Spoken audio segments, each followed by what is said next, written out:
Hey, what's up everybody? Prospector here with Watcher of Realms. Welcome to the channel. Guys, we're typically talking about whether or not you should summon for COD Grim, and there's also a couple other events going on this weekend as well. But we'll get into that in just a minute. Without further ado, let's dig in.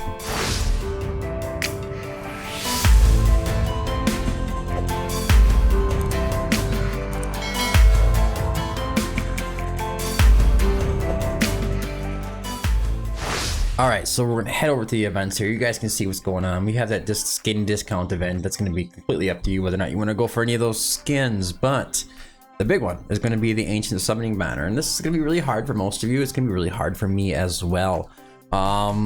Yes, whatever I have for Ancients, I'm going to be pulling on this banner. COD Grim is bar none the best tank in the game, and as soon as he released globally, you're going to see him everywhere.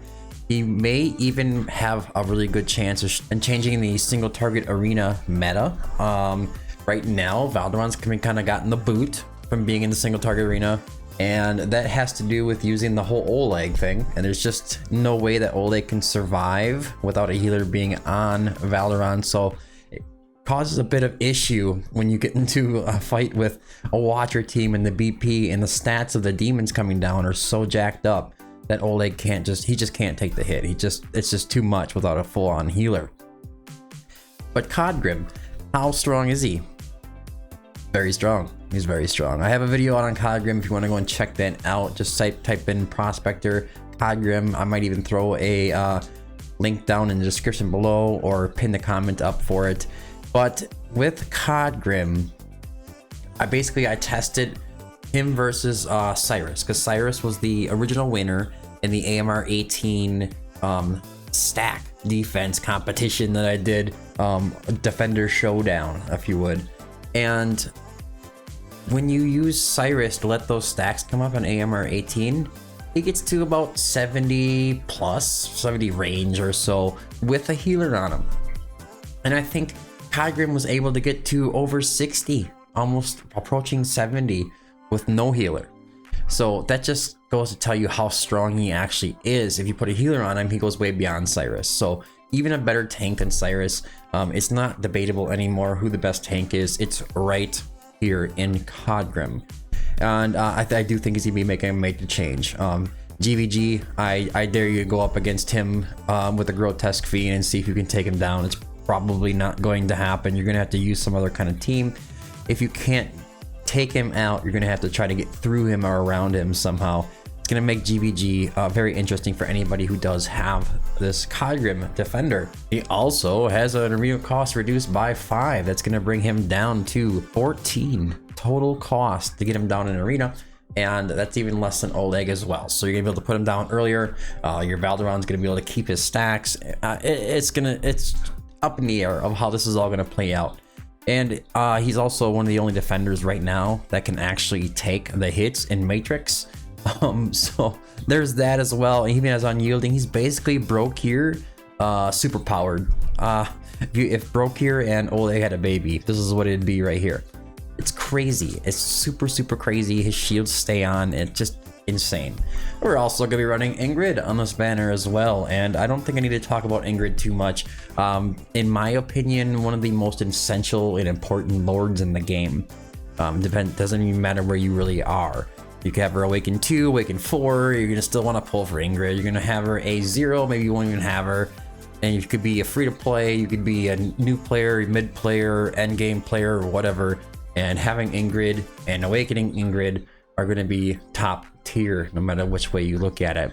She's definitely taken the lead in the best lord, in my opinion in the game, over Praetus at this point. And especially when you have an Ingrid, I would say she's better for like a long-term investment as well than Praetus.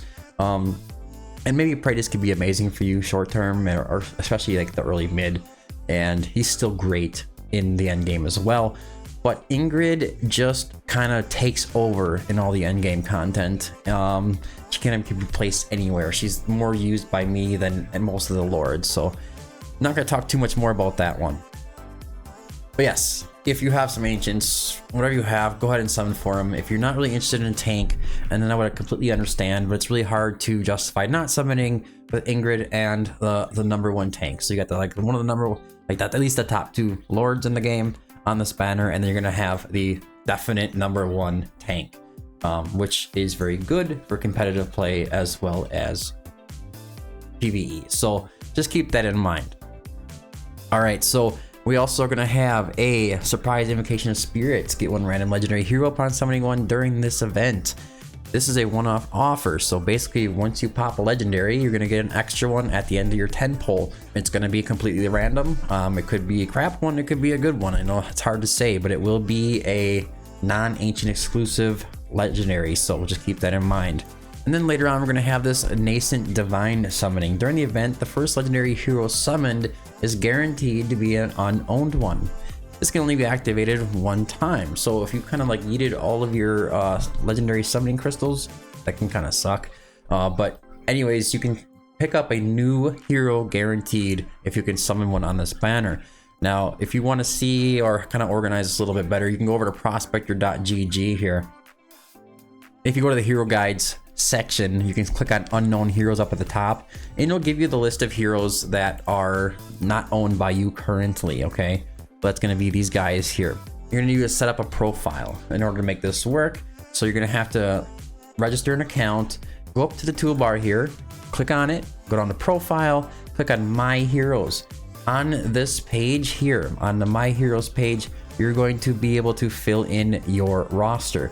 So you can add all of your heroes in here, awakenings and all. I even have some of the rares in there. I don't think all the rares are in there yet, but most people don't find them very important anyways. But yeah, so you can fill out this roster, and then the website's gonna know what heroes you have. And then when you go to the hero guides page and you click on unknown heroes, you can see exactly what you don't have yet. As you can see, I don't have like Lady A, I don't have Beelzebub, I don't have Magda. These are some of the heroes I really want, by the way. Pelagios. But you can also change the summoning type as well. So do this, hit unknown heroes and click normal summon, and then you can see the heroes that can be pulled from your divine summoning or any rare summoning pool. So I have an option of 4: Ares, Beelzebub, Magda, Lynx. And then honestly, I'd be happy with any of them except for Lynx. I just don't really care about Lynx personally. Not a bad hero. But anyways, yes, COD Grim is an amazing hero. I think you guys should pull. I know there is going to be, well, at least there's rumors of a lord coming out very soon, and maybe you want to save your ancients and you just don't really care about the tanks, so I'd understand that. But anyways, that's it for today's video. I hope you found it helpful. If you did, don't forget to like and subscribe. Make sure you check out prospector.gg, join the Discord. Leave a comment down in the comment section down below if you're going to summon. I've been the Prospector. Thanks for tuning in, and until next time, keep digging.